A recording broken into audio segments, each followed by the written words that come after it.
Good morning students, welcome to science class.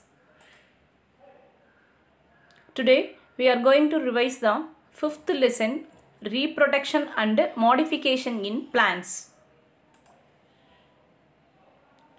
So listen carefully students.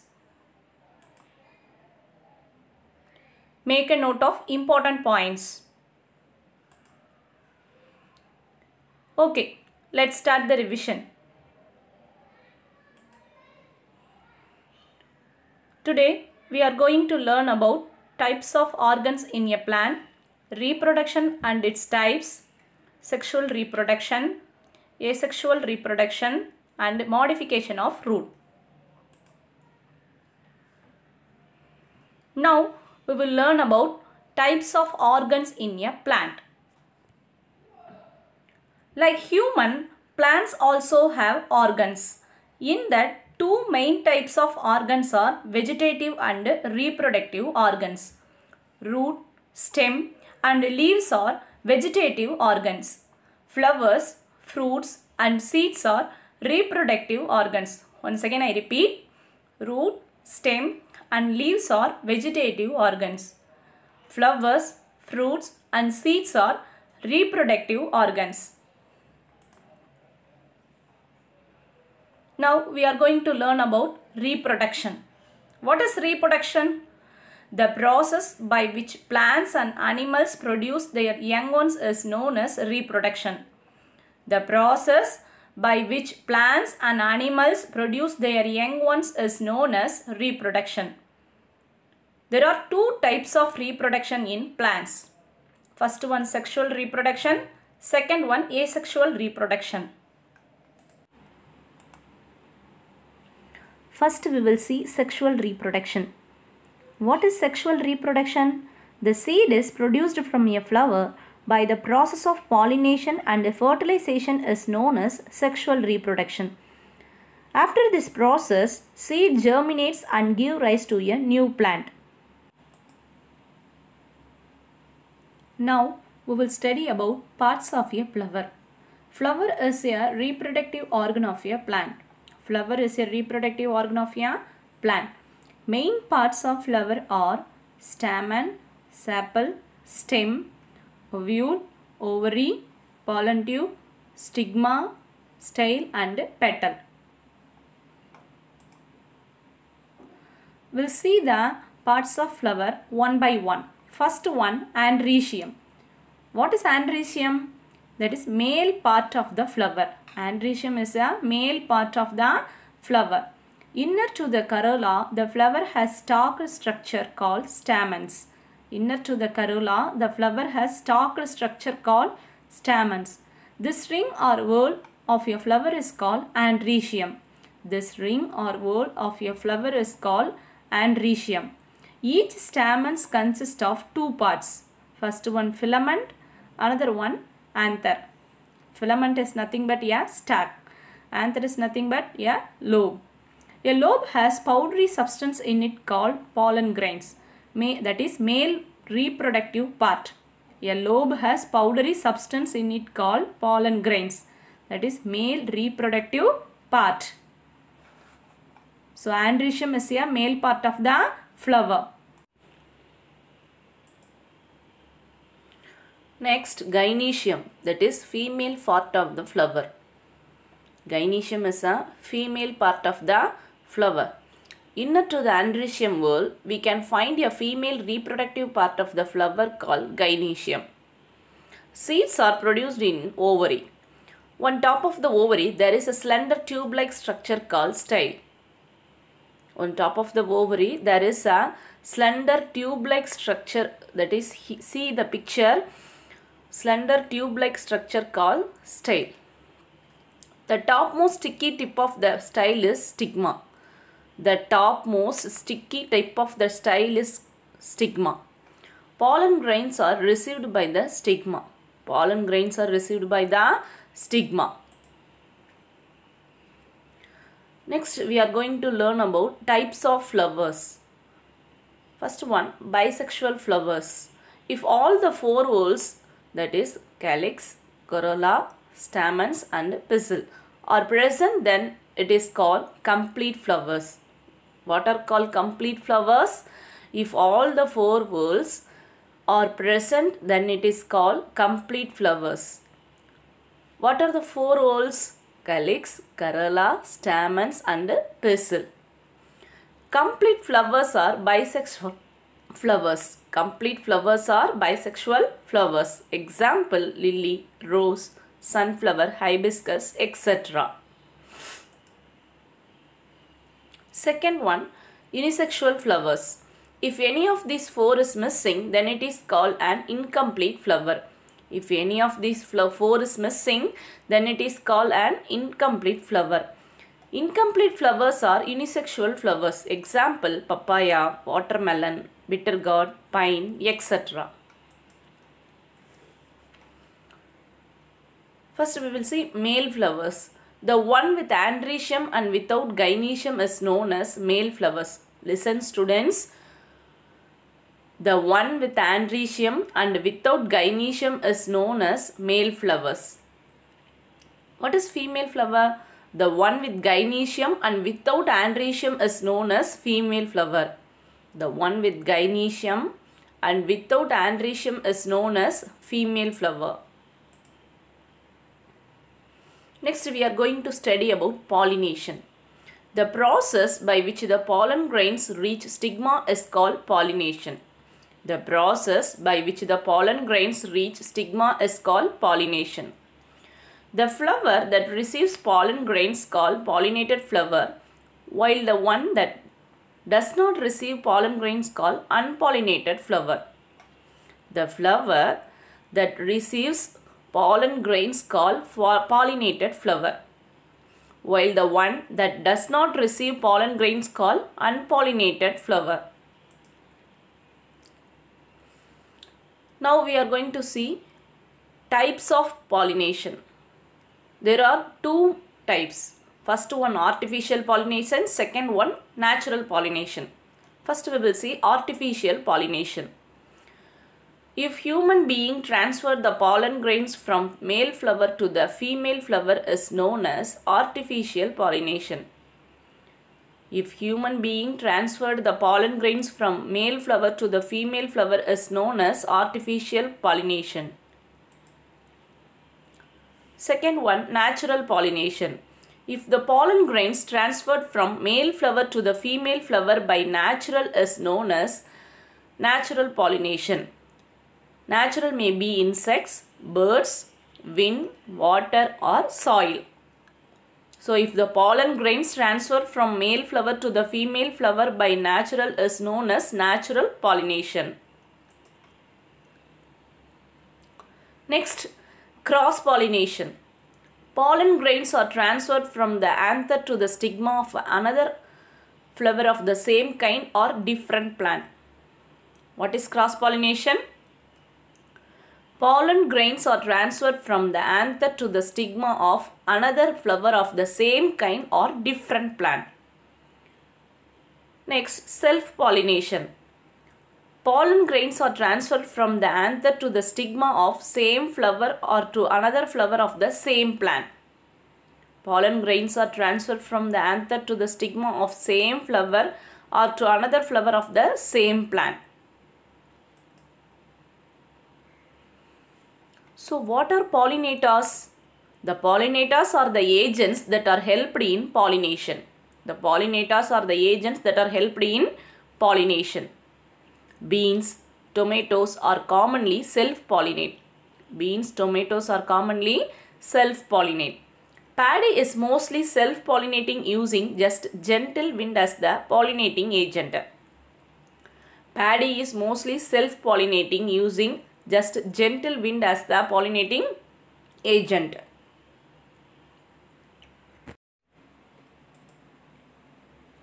Now we are going to study about difference between self and cross pollination. In self pollination, pollen grains are transferred from the anther to the stigma of the same flower or to another flower of the same plant. In cross pollination, pollen grains are transferred from the anther of one flower to the stigma of another flower of the same kind or different plant. Plants do not need to produce pollen grains in a large quantity for self-pollination.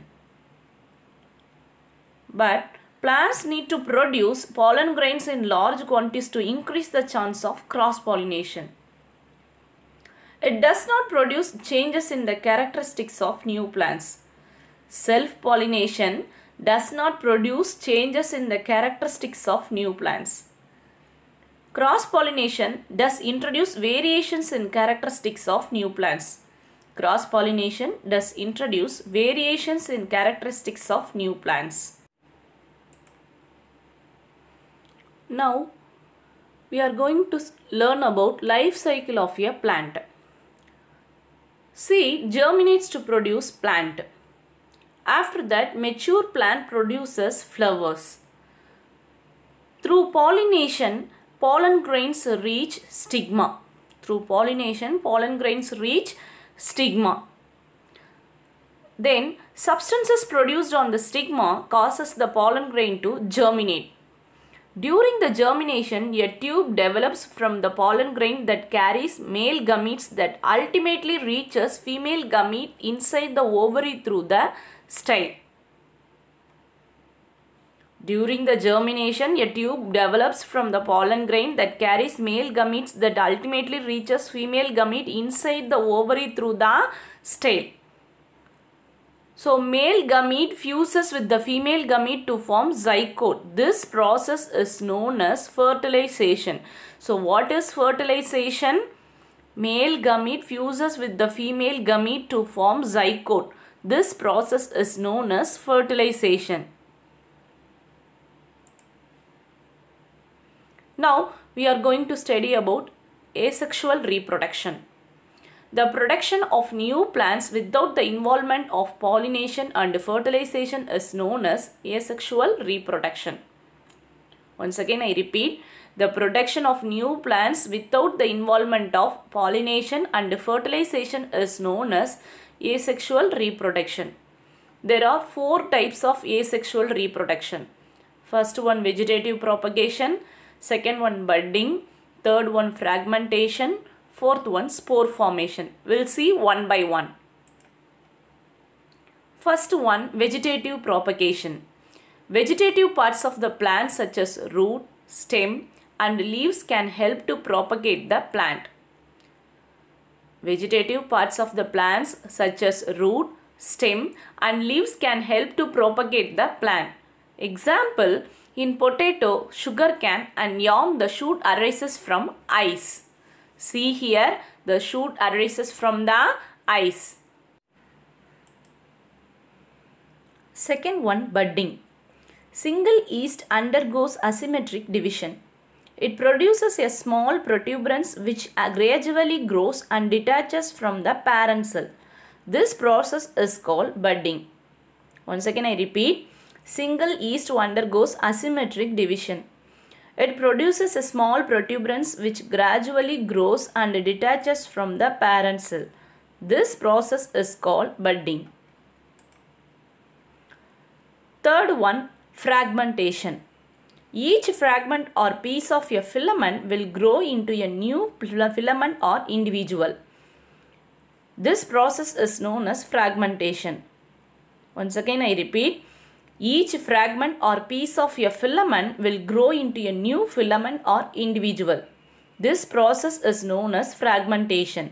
Example, Spirogyra. Fourth one, spore formation. During the unfavorable conditions, non-flowering plants produces spores. What are unfavorable conditions? Scarcity of water, high temperature, nutrient deficiency in soil, etc. So, during the unfavorable conditions, non-flowering plants produces spores. They germinate into a new plant when favorable conditions are returned. They germinate into a new plant when favorable conditions are returned. Example, algae, fungi and ferns.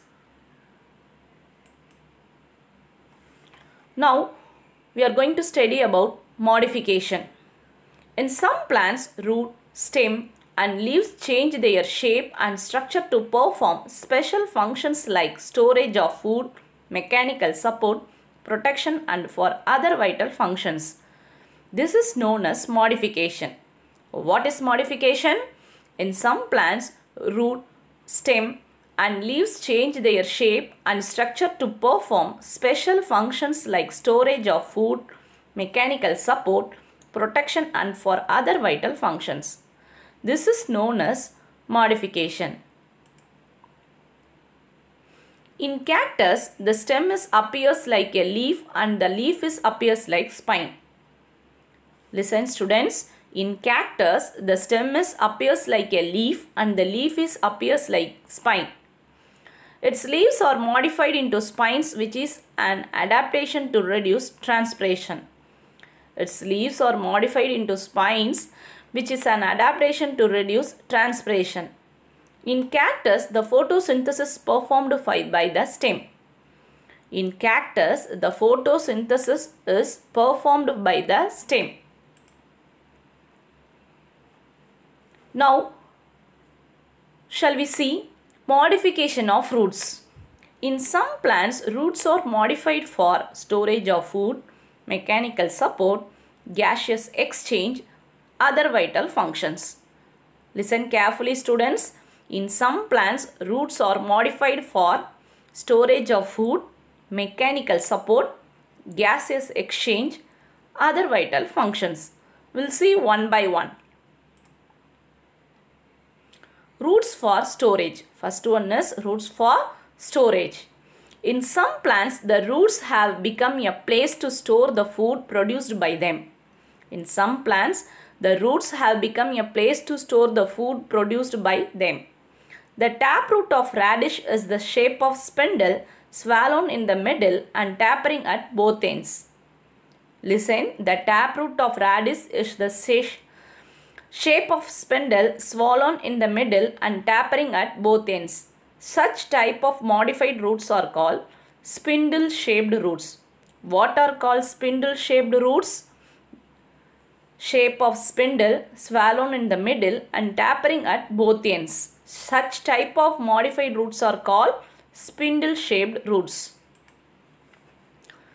In turnip and beetroot, the taproot can occur of top, that is spherical at the base and tapering shortly towards the apex. They are called top-shaped roots. What are called top-shaped roots? In turnip and beetroot, the taproot can occur of top, that is spherical at the base and tapering shortly towards the apex. They are called top-shaped roots. Next one, conical shaped roots. In carrot, the shape of the root is conical, broad at the apex and tapering gradually towards the base. Such type of modified roots are called conical shaped roots. In carrot, the shape of the root is conical, broad at the apex and tapering gradually towards the base. Such type of modified roots are called conical shaped roots. Then second one, mechanical support. Many plants require some additional support. Such plants will develop roots on their aerial parts to provide mechanical support.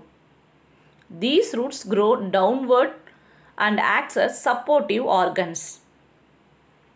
Once again I repeat, many plants require some additional support. Such plants will develop roots on their aerial parts to provide mechanical support. These roots grow downward and act as supportive organs.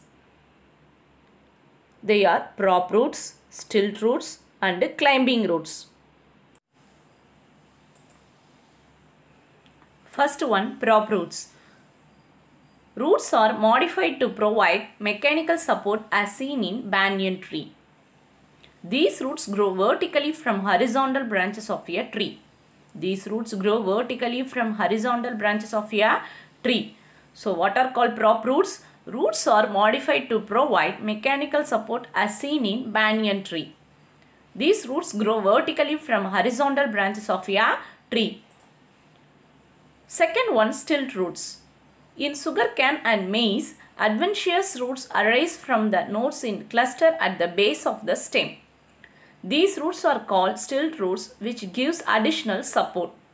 Once again I repeat, In sugarcane and maize, adventitious roots arise from the nodes in cluster at the base of the stem.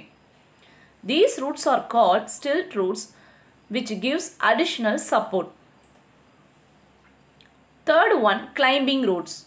In betel and black pepper, nodes or internodes bear roots which help in climbing. In betel and black pepper, nodes or internodes bear roots which help in climbing.